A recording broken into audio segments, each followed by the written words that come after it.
ఈ రోజుతో ఎన్నికల ప్రచారానికి అయితే ఈరోజు సాయంత్రానికి తెరపడబోతుంది. ప్రధానంగా చూసుకుంటే మొత్తం రాష్ట్ర వ్యాప్తంగా కూడా ప్రచారాలు నిన్నటి వరకు కూడా జోరు పెంచారు. ఈరోజు అన్ని ప్రాంతాలలో కూడా భారీ ర్యాలీలు అలాగే ప్రధానమైన అభ్యర్థులు కూడా ప్రచారాలు అయితే జోరు పెంచుతున్న పరిస్థితి ప్రధానంగా ఉంది. ముఖ్యంగా పిఠాపురంలో ఎంతో హాట్ సీట్గా మారినటువంటి పిఠాపురంలో జనసేన అధినేత పవన్ కళ్యాణ్ ఈరోజు కూడా నిన్నంతా కూడా ప్రచారాలు చేశారు. అలాగే పిఠాపురం మాజీ ఎమ్మెల్యే వరమతో కలిసి ప్రచారాలు చేసిన పరిస్థితి. ప్రస్తుతం వరం గారు మాట్లాడే ప్రయత్నం చేద్దాం. సార్ చెప్పండి, నిన్నంతా కూడా ప్రచారాలు ఇవాళతో ముగిపోతుంది. నిన్నంతా కూడా ప్రచారాలు ఏ విధంగా చేయి పిఠాపురంలో పవన్ కళ్యాణ్తో ఏ విధంగా ముందుకు వెళ్ళారు? మేము వచ్చేసరికి మల్లవరాలు, 2 మల్లవరాలు, Konapapeta, Aminabad, Moolapeta, SCAZ colony, Uppada, Kothapalli, Vakatippa, Kondavaram, Pithapuram urban, Chitrada, Gollaprolu town. Pithapuram అర్బన్లో వారాహి చేసాం, గొల్లప్రోలు టౌన్లో రోడ్ షో చేసాం. అంటే ప్రతి ఒక్క ప్రజలకు దగ్గరికి వెళ్ళడం, మెసేజ్ పాస్ అయింది పవన్ కళ్యాణ్ గారిది. మత్స్యకారుల సమస్యలు వచ్చేసరికి ఏదైతే బ్యాన్ పీరియడ్ 20,000 అవనండి, బోట్లు ఇవన్నీ సబ్సిడీ అవనండి, ఇవన్నీ కూడా 5 సంవత్సరాల నుంచి లేవు. అదేవిధంగా మేనిఫెస్టోలో విషయాలు కూడా అన్ని ప్రజలందరికీ తెలియజేయడం జరిగింది. ఏదేమైనా భారీ మెజార్టీతో పవన్ కళ్యాణ్ గారు గెలుస్తారు. నిన్న పరిస్థితి వాతావరణం చూస్తే ఇంకా ఎక్కువ నమ్మకం మాకుంది. రెండవది ఏంటంటే మద్యం ఏరులై పారుతుంది జగన్మోహన్ రెడ్డి మద్యం, జగన్ బ్రాండ్ అంతా కూడా. అలాగే డబ్బులు లారీలతో టన్నులు తెచ్చి కుమ్మరిస్తూ ఉన్నారు. ఓటుకి 5,000, 6,000, 4,000, 8,000 ఎక్కడ పడితే అక్కడ డబ్బులతో రాజకీయం చేస్తూ ఉన్నారు. ప్రజలకు ఒకటే పిలిపించాం, పవన్ కళ్యాణ్ గారు ఒకటే పిలిపించారు. ఆ డబ్బు అవినీతి డబ్బే, ఆ డబ్బుని తీసుకోండి, కానీ ఓటు గ్లాస్కి వేయండి అన్నారు. ప్రజల స్పందన కూడా ఎంత ఇచ్చినా మేము గ్లాస్కే ఓటేస్తామని చెప్పి ప్రజలు కూడా తెలియజేస్తున్నారు. ఈరోజు కూడా మెగా రామ్ చరణ్ తేజ్తో పాటు చిరంజీవి సతీమణి సురేఖ్ కూడా వస్తున్నారు. వాళ్ళ పర్యటన సంబంధించిన వివరాలు ఏ విధంగా ఉన్నాయి? అంటే వాళ్ళు టెంపుల్కి వచ్చి స్వామివారి దర్శనం చేసుకోవడానికి వస్తున్నారు. రాజకీయ కార్యకలాపాలు అయితే కాదు, దర్శనం చేసుకుని పవన్ కళ్యాణ్ గారిని కలిసి వెళ్తారు. అంటే చివరి రోజు కావడంతో ఈరోజు ఏ విధంగా పిఠాపురంలో ప్రచారం ఉండబోతుంది? ప్రధానంగా పవన్ కళ్యాణ్తో కలిసి మీరు ఏ విధంగా వ్యూహంతో ముందుకెళ్తున్నారు? చివరి రోజు ప్రచారం మేము గ్రామాల్లో ప్రచారాలు ఉన్నాయి. ఈ రోజు అయితే పవన్ కళ్యాణ్ గారిది ఇక్కడ లేదు, అంతా కాకినాడ వెళ్తున్నారు. ఒక దుర్గాడ ఒకటి వెళ్ళేసి అక్కడి నుంచి కాకినాడ వెళ్ళిపోతున్నారు. ఈరోజు పవన్ కళ్యాణ్ గారి ప్రచారం దుర్గాడ గ్రామంలో ఉంది. అంటే కాకినాడలో కూడా సభకు అనుమతులు లేవంటూ జరుగుతున్న పరిస్థితి ఎలా చూడాలంటారు? సభకు అనుమతులు లేవు కాదండి, పవన్ కళ్యాణ్ సభ పడితే వాటర్ పర్సంటేజ్ మారిపోద్ది. ఆ పర్సంటేజ్ మారకుండా ఉండే విధంగా ఎక్కడో కనపడిన ఏరియాలో ఎక్కడో సందులో పెట్టడానికి ప్రయత్నాలు ఇవన్నీ. నిన్న మొన్న కూడా మా దగ్గర కూడా పోలీసు కొంత అంటే ఏంటంటే సపోర్ట్ చేయమని అది ఇది అడిగారు. మేము ఫస్ట్ అప్లికేషను మా రూట్ మ్యాప్ ఎలా ఉందో అలాగే మనం అలాగే ఇచ్చారు అధికారులు కూడా. కాకినాడలో అయితే మటుకు ఇబ్బంది పెడుతున్నారు.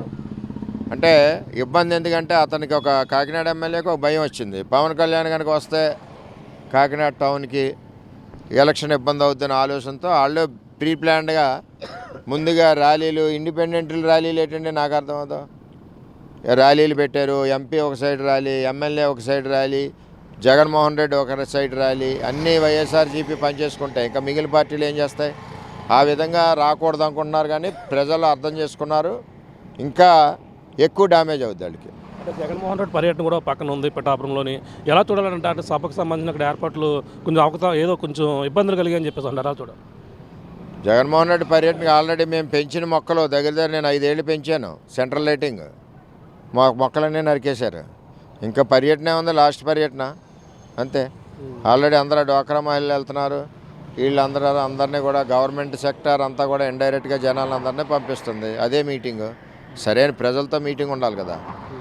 అంటే ఫైనల్గా చూసుకుంటే పిఠాపురంలో పవన్ కళ్యాణ్కి మీకు సపోర్ట్ చేశారు, పూర్తి మద్దతు తెలియజేశారు. ఎలా ఉండబోతుంది దీని ఫలితాలు? మొత్తం ఇక్కడ పిఠాపురంలో ఎలా పడుతుంది, రాష్ట్ర వ్యాప్తంగా ఫలితాలు ఏ విధంగా ఉండబోతాయి అనుకుంటాం? రాష్ట్ర వ్యాప్తంగా 140 సీట్లు పొత్తులో నగ్గుతాం. పిఠాపురం భారీ మెజార్టీ, అంటే ఆంధ్ర రాష్ట్రాల్లోనే అత్యధిక మెజార్టీతో పవన్ కళ్యాణ్ గారు గెలుస్తారు. అంటే ఇప్పుడు మద్యం కావచ్చు, డబ్బులు కావచ్చు, విపరీతంగా అన్ని చోట్ల కూడా పంచుతున్నారని చెప్పేసి ఆరోపణలు కూడా చేస్తున్నారు. ఇవన్నీ కూడా ప్రభావం ఉండే అవకాశం ఉంది. మద్యం జగన్మోహన్ రెడ్డి కొనక్కర్లేదు, సొంత కంపెనీ. డబ్బులు పంచడం అన్నది అవినీతి సొమ్ము. కోట్ల రూపాయలు ఉంది, 100 కోట్ల రూపాయలు కుమ్మరిస్తున్నారు. ప్రజలు డబ్బు తీసుకుంటారు, గ్లాసుకు ఓటేస్తారు. అది నిర్ణయం. ఫైనల్గా ఎన్ని గంటలకు రాబోతున్నారు రామ్ చరణ్ అలాగే సురేఖ వీళ్ళందరూ కూడా? ఎన్ని గంటలు రాబోతుంది? పవన్ కళ్యాణ్ కూడా గుడికి వెళ్తారండి వాళ్ళతో కలిపి? పవన్ కళ్యాణ్ గారు వెళ్ళకపోవచ్చు, ఏంటంటే బిజీ షెడ్యూల్ ఉంది. వారు వచ్చేసరికి మార్నింగ్ 11:30 అలాగ అవుతుంది. ఫ్లైట్కి వస్తున్నారు డైరెక్ట్గా. మరి ఒక హాఫ్ అన్ అవర్ అటు ఇట్లా ఉంటుంది. రైట్. చూస్తున్నా ఇది పరిస్థితి. పిఠాపురంలో మొత్తం ప్రచారాలు జోరు పెంచుతున్న పరిస్థితి. పక్కన పిఠాపురం ఎమ్మెల్యే మాజీ ఎమ్మెల్యే వర్మ కూడా నిన్నంతా కూడా పవన్ కళ్యాణ్తో పర్యటించారు. అంతేకాకుండా ఈరోజు కూడా మెగా పవర్ స్టార్ ఎవరైతే ఉన్నారో రామ్ చరణ్ తేజ్ కూడా ఈరోజు పిఠాపురం రాబోతున్నారు. తన తల్లి సురేఖతో కలిసి వాళ్ళంతా కూడా ఈరోజు పిఠాపురం పాదగయ పుణ్యక్షేత్రం దర్శించుకుంటారు. అది ప్రచారం చేస్తారా లేదా అనేది కూడా అంతా కూడా ఆసక్తికరంగా మారింది. ఎందుకంటే ఆ పర్మిషన్కి ఎటువంటి పర్మిషన్ లేకపోవడంతో ప్రధానంగా ఇప్పుడు mega power star Ram Charan Tej ఎవరైతే ఉన్నారో ఆయనైతే కేవలం విజయవాడ నుంచి ప్రత్యేకంగా హైదరాబాద్ నుంచి అయితే ఇక్కడికి రాజమండ్రి చేరుకుంటారు. రాజమండ్రి నుంచి రోడ్డు మార్గాన్ని అయితే ఆయన పిఠాపురం చేరుకుంటారు.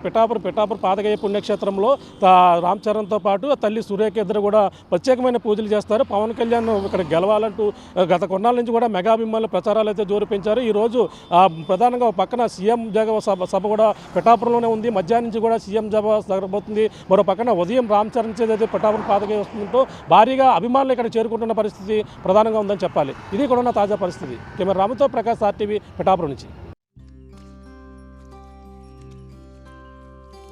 ఏంది గోపన్న, మళ్ళీ ఏదో ఉద్యమాల పోస్ట్ అంటిస్తున్నట్టున్నావు? ఇంకా ఉద్యమాలు ఎందుకు తమ్ముడు? కొన్ని కోట్ల మంది రైతులకు ఏడాదికి 6,000 రూపాయల సాయం, కిసాన్ క్రెడిట్ కార్డులు, ఉచిత రేషన్ పంపిణీ, ఉచిత గ్యాస్ కనెక్షన్లు, కరోనా వ్యాక్సిన్లు, పిల్లలకు టీకాలు, ఆయుష్మాన్ భారత్ పథకం ద్వారా 5 లక్షల ఆరోగ్య బీమా, ఇలాంటి పరిపాలన కోసమే కదా మనందరం ఎదురు చూసింది. మోదీ గారు మళ్ళా ప్రధానమంత్రి కావాలంటే నా ఓటు అవసరం, మీ ఓటు అవసరం, మనందరి ఓట్లు అవసరం. కమలం గుర్తుకు ఓటేద్దాం, బీజేపీని గెలిపిద్దాం. మోడీ మన అందరి నేస్తం, బీజేపీనే గెలిపించేద్దాం.